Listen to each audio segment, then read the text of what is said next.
अद्भुत जहान में छठ पर्व एक अद्भुत, अनुपम, परम अलौकिक, परम अतुलनीय, परम अद्वितीय पर्व है। प्राचीन काल से ही छठ पर्व का बड़े ही उत्साह, उमंग, अत्यंत हर्षोल्लास से, एक बड़ी श्रद्धा, प्रेम से मनाते हैं। द्रौपदी ने वनवास काल में श्री कृष्ण से पूछा कि हे प्रभु, तुम्हारे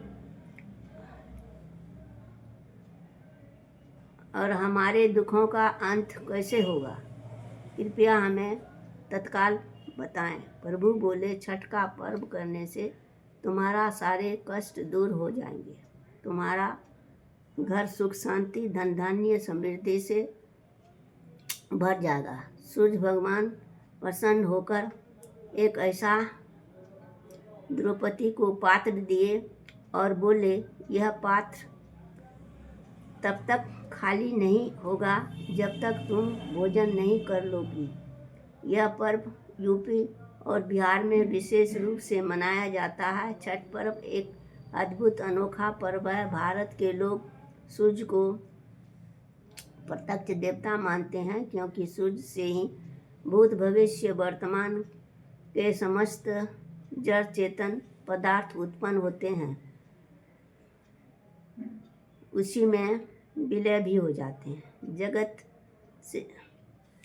जगत समस्त जड़ चेतन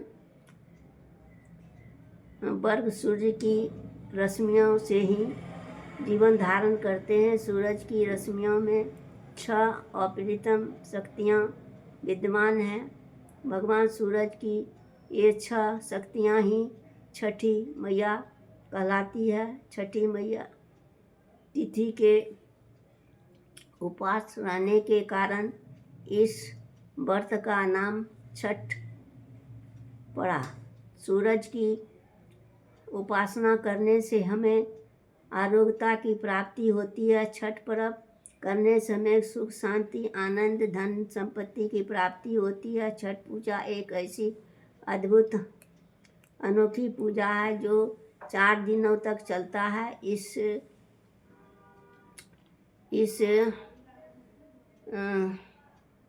पर्व में यह पर्व सुखदायी, आनंददायी पूजन का आरंभ कार्तिक शुक्ल चतुर्दशी से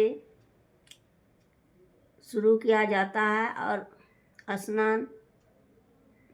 स्नान से देह को शुद्ध और ध्यान से अंतःकरण को निर्मल किया जाता है। इसके बाद सात्विक भोजन करते हैं।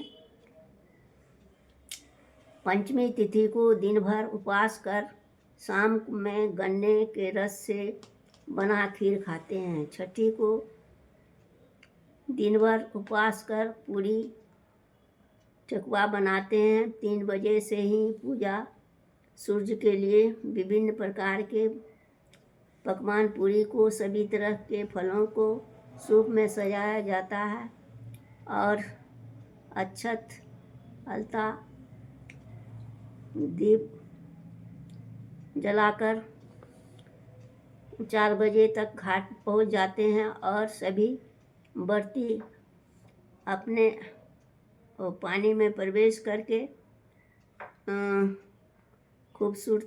यह इतनी खूबसूरत लगता है मानो साक्षात सूर्य भगवान आकर उनका आराधना स्वीकार कर रहे हैं। हाथों में सूप, सभी के हाथों में सूप दिया रहता है।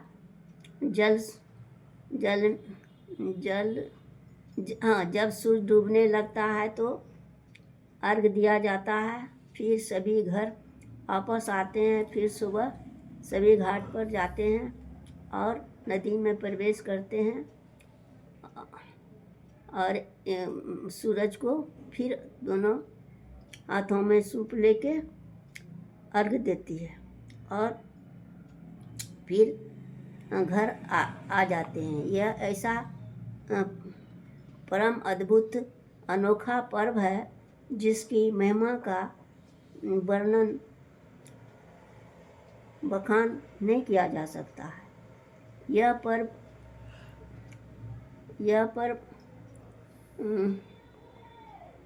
जिसकी महिमा का वर्णन जिसकी महिमा का सहजता से बखान नहीं कर सकते हैं। पर्व आराध्य आत्मा और परमात्मा का एकाकार करने का पर्व है। यह पर्व सबकी कल्याण भला लोक मंगल करने वाला है। जब सबके हृदय में यह विराजमान रहने वाली है छठी मैया। ऐसा पर्व जो बहुत ही आनंददायक होता है। ओम आनंद।